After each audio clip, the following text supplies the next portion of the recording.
بعفوك يا كريم يا رحيم. الحمد لله الذي أقرنا بنعمته ولا إله إلا الله إخلاصا لوحدانيته. والحمد لله الذي هدانا لهذا وما كنا لنهتدي لولا أن هدانا الله. لقد جاءت رسل ربنا بالحق.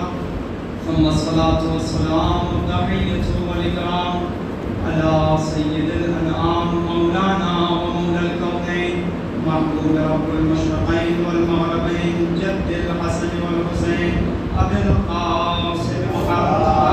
اللهم صل على محمد وآل محمد وعجل فرجه. وآل بيته الطيبين الطاهرين المعصومين المغفورين المنتجبين المنتقبين. وقال الله الحكيم في كتابه الكريم وقوله الصادقين وقوله الحق. بسم الله الرحمن الرحيم. إنما يريد الله ليذهب عنكم الرجس أهل البيت ويطهركم تطهيرا. اللهم صل على محمد وآل محمد. سب سے پہلے حضرات کی خدمت میں عید قدیر اور عید مبارکہ کی مبارکباد پیش کر رہا ہوں. خیر مبارک. کیونکہ قدیر کا تسلسل ابھی موجود ہے اور ایسا نہیں ہے کہ قدیر گزر چکی ہے، بلکہ ابھی کچھ ہی دن ہوا ہے اور حاجی اپنے اپنے گھر پہنچے ہیں، اپنے اپنے اہلیہ کو احوال حج سنا رہے ہیں اور ان کو بتا رہے ہیں کہ قدیر میں ہوا کیا تھا. اور ابھی بھی وہ تپش، وہ جلن، وہ جو رسول نے بیان کیا تھا، وہ تمام چیزیں ان کے اندر موجود ہیں. اور اسی اسنا میں آج کی تاریخ جسے مباہلہ کی تاریخ کہا جاتا ہے. اور ایسا نہیں ہے کہ کوئی انسان کہے کہ مباہلہ کا دن ایک عام دن ہے اور خود محفل کا انعقاد کرنا اور محفل میں آ کر بیٹھنا، جیسا کہ شاعر صاحب کہہ رہے تھے کہ یہ بھی عبادت ہے. بے شک یہی عبادت ہے کہ انسان محفل میں آتا ہے. میں نے کبھی ایک مجلس میں یہیں سے ایک روایت پڑھ کیا تھا کہ انسان جہاں پر بیٹھ کر ذکر محمد و آل محمد کرتا ہے، وہ ذکر کے بارے میں چھٹے امام سے روایت ہے اللهم صل على محمد وآل محمد. کہ وہ جگہ جہاں پر اہل بیت کا ذکر ہو رہا ہے، روضۃ من ریاض الجنہ، یعنی جنت کے ٹکڑوں میں سے ایک ٹکڑا ہے. وہ یہ نہ سمجھے کہ کوئی انسان ذکر کر رہا ہے، کوئی انسان شاعری کر رہا ہے. میں قدر کرتا ہوں وہ لوگوں کی جو لوگ شاعری کرتے ہیں اہل بیت کے سلسلے سے، اور وہ لوگوں کا بھی احترام کرتا ہوں جو ممبر پر آ کر بیٹھ کر اپنی زبان سے مدح ثنائی اہل بیت کرتے ہیں. اور میں ملتمس رہتا ہوں ہمیشہ ہر جوان سے، ہر انسان سے، ہر جاننے والے سے، ہر محبت کرنے والے سے، ہر عشق کرنے والے سے کہ جو انسان ذرہ برابر اہل بیت کی محبت دل میں رکھتا ہے، وہ انسان ممبر پر آ کر محفل میں، مقاصد میں، مجالس میں شاعری کرے یا کوئی بھی چیز کرے، انجام دے. اور یہ خود شاعری کرنا یہ کیا ہے؟ میرے استاد محترم کی والدہ ایک شعر یاد آ رہا ہے، شعراء حضرات موجود ہیں، بہت ہی جالب اور بہت ہی احسن شعر مجھے لگتا ہے. وہ کہتی ہیں کہ زبان طفل سے کھلتا ہے خاندان کا راز. زبان طفل سے کھلتا ہے خاندان کا راز. ادب، شعور، سلیقے گھروں سے ملتے ہیں. صلوات پڑھیں. اللهم صل على محمد وآل محمد. کیا کہنے آج عید مباہلہ کی تاریخ، اور ایسا بھی نہیں ہے کہ فقط عید مباہلہ. آج 3 مناسبتیں ہیں تاریخ اسلام کی اہم. سب سے پہلا عید مباہلہ، دوسرا آیت تطہیر کا ذکر، یعنی آیت تطہیر نازل ہو رہی آج کے دن. تیسرا جو اہم چیز ہے جس کو آپ کو پتا ہے مباہلہ، اور آیت ولایت آج کے دن نازل ہوئی. اور تینوں اہم چیز ہے ولایت علی سے مرتبط. سب سے پہلا انما یرید اللہ، یعنی اگر اس دنیا میں کوئی پاک ہے، تمام کے تمام رجس سے دور ہے، فقط اہل بیت. پہلی چیز. دوسری چیز جو آج کے دن خود ہو رہی ہے وہ کیا ہے؟ حالت رکوع میں امیر المومنین کی ذات زکات دے رہی ہے. اور قرآن کی آیت آ رہی ہے، کیا کہہ رہی ہے؟ انما ولیکم اللہ بس اور بس تمہارا ولی اللہ ہے، اور اس کے بعد وہ لوگ یعنی رسول ہیں، اس کے بعد وہ جو ایمان لے کر آئے۔ اب تاریخ اسلام ہم کو بتائے، ہم کو اس چیز کی اطلاع دے کہ سب سے پہلا ایمان کا اظہار کرنے والا کون ہے۔ میں یہ نہیں کہتا کہ معاذ اللہ نعوذ باللہ خاتم کے دہن علی علیہ السلام نے ایمان کا اقرار کیا، ایمان کا اقرار نہیں کیا، یہ بے حرمتی ہے امیر المومنین کی۔ امیر المومنین نے ایمان کا اظہار کیا۔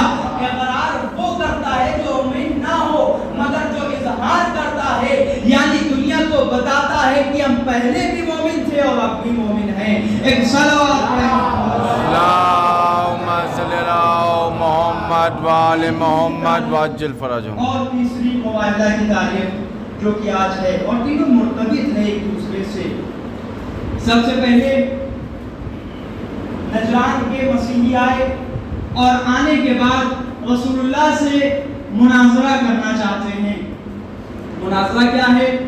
یا رسول اللہ، آپ نے یمن کے ایک شہر میں ایک آدمی کو بھیجا ہے جو اسلام کی تبلیغ کر رہا ہے۔ کہاں کا دوسرا کا وہ بتا یہ رہا ہے کہ بس ایک خدا ہے۔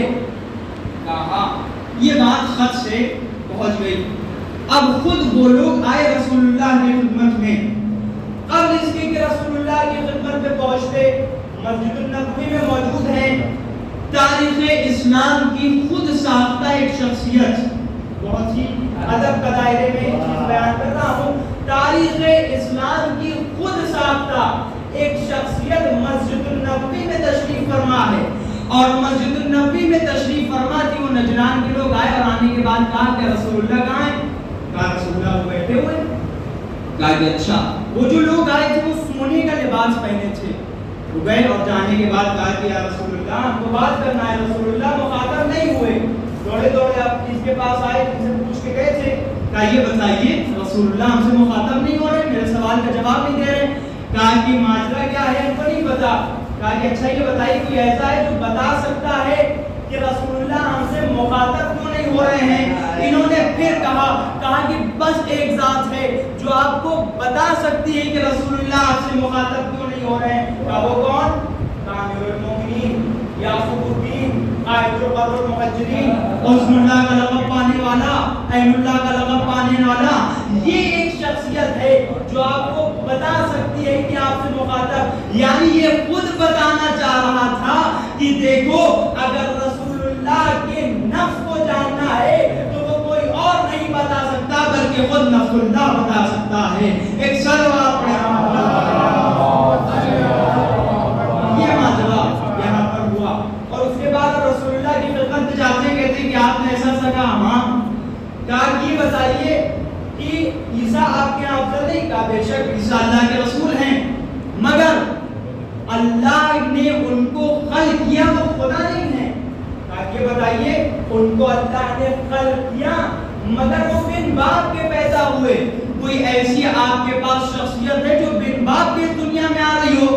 کہا خداوند کریم نے فوراً آیت نازل کیا، اِنَّا مَثَلُ عِیسیٰ کَمَثَلِ آدم، عیسیٰ کی مثال آدم کی طرح ہے، خلقہ من تراب ثم قال کن فیکون۔ کہا خداوند کریم نے جب آدم کو خلق کیا تو مٹی سے خلق کیا، اور جیسے ہی کہا ہو جا اور وہ ہو گئی، یعنی عیسیٰ سے افضل جناب آدم ہے۔ جب آپ جناب آدم کے خدا ہونے کے قائل نہیں ہیں تو یہ کیسے ہو سکتا ہے کہ آپ جناب عیسیٰ کو خدا مان رہے ہیں؟ وہ انسان مبہوت ہو گیا اس مثال سے اور فوراً کہتا ہے کہ نہیں بات ایسی نہیں ہے بلکہ عیسیٰ ہی افضل ہیں۔ کہا اچھا ابھی تمہیں نہیں پتا، ابھی تمہیں نہیں ماننا، ابھی تمہیں قبول نہیں کرنا؟ تب خداوند کریم پھر آیت نازل کرتا ہے، اور آیت نازل کرنے کے بعد کہتا ہے ثم قال ندعو ابناءنا وابناءکم ونساءنا ونساءکم وانفسنا وانفسکم ثم نبتہل فنجعل لعنت اللہ علی الکاذبین۔ خداوند کریم کہہ رہے رسول کہہ دیجئے، ان کو دعوت دے دیجئے کہ ہم اپنی نفسوں کو لے کر آ رہے ہیں، آپ اپنے نفسوں کو لے کر آئیں، ہم اپنی عورتوں کو لے کر آ رہے ہیں، آپ اپنی عورتوں کو لے کر آئیں، ہم اپنے بچوں کو لے کر آ رہے ہیں،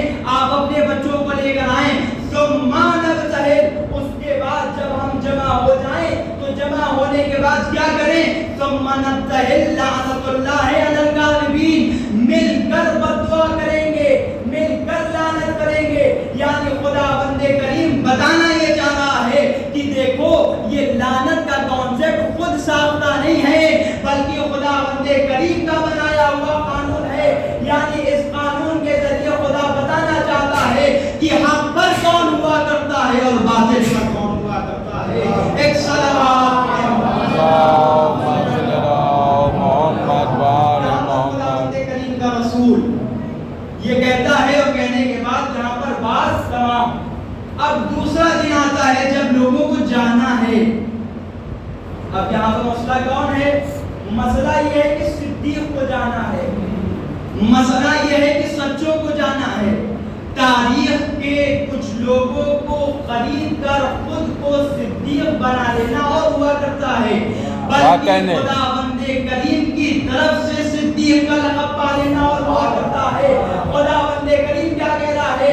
خداوند کریم کہہ رہا آج بس اور بس سچے جائیں گے اور کوئی تعریف نہیں کہتی۔ کوئی صحابہ ہو کہا صاحب ہم کو تو آپ نے خیبر میں بھیجا، ہم کو تو آپ نے بدر میں بھیجا، آپ کو تو آپ نے حنین میں بھیجا، ہم کو بھی آپ اٹھائیے اور اٹھانے کے بعد مباہلہ میں لے جائیے، ہم کو بھی آپ مباہلہ کے لیے کیوں نہیں دعوت دیتے؟ مگر کوئی امت مسلمان کا خود ساختہ انسان نہیں کہتا کہ یا رسول اللہ ہم کو لے کر چلیں۔ یعنی یہ خود بتانا چاہتا ہے کہ دیکھو جو صدیق ہوتا ہے اس کو خدا منتخب کرتا ہے بلکہ بندے منتخب نہیں کرتے۔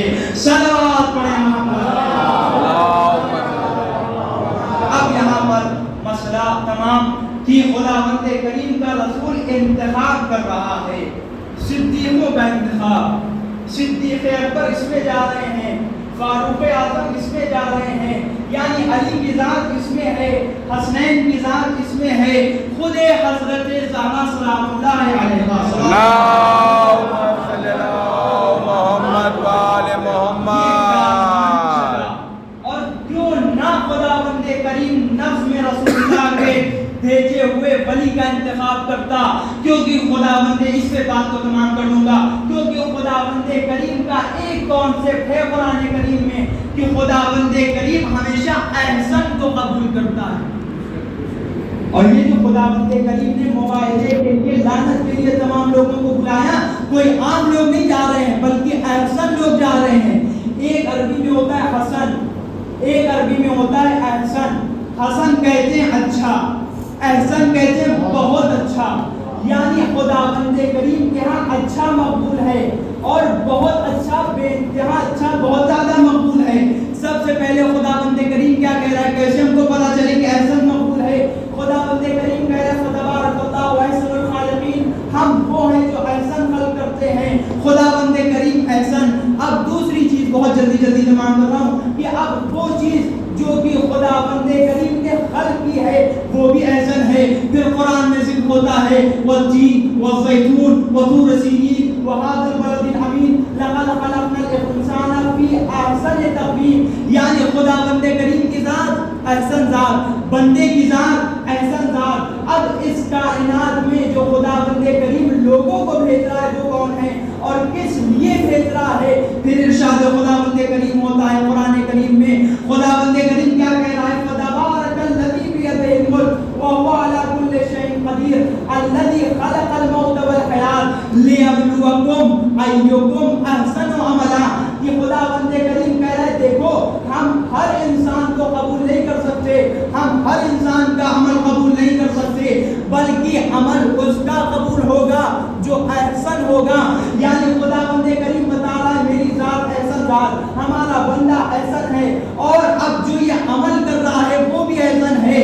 تو اب یہ کیسے ہو سکتا ہے کہ خداوند کریم اپنے بندوں کو جو لعنت کے لیے بھیج رہا ہے، جو مسیحیوں کے مناظرے کے لیے بھیج رہا ہے، کسی اہل غیرے کو بھیج دے جس کو تیمم کا علم بھی نہ ہو اسے بھیج دے، بلکہ ایسے لوگوں کو بھیج رہا ہے جو ہر اعتبار سے سالم ہے، جو کہ انسانوں میں نہیں بلکہ آسمانوں میں جا کر فیصلہ کیا کرتے ہیں۔ یہ روایت یاد آ گئی، عرض کر کے ختم کر رہا ہوں کہ انسانوں میں نہیں بلکہ ملائکہ میں عرض کیا کرتے ہیں فیصلے۔ کس طرح سے ایک آدمی آتا ہے اور آنے کے بعد کہتا ہے یا فاطمہ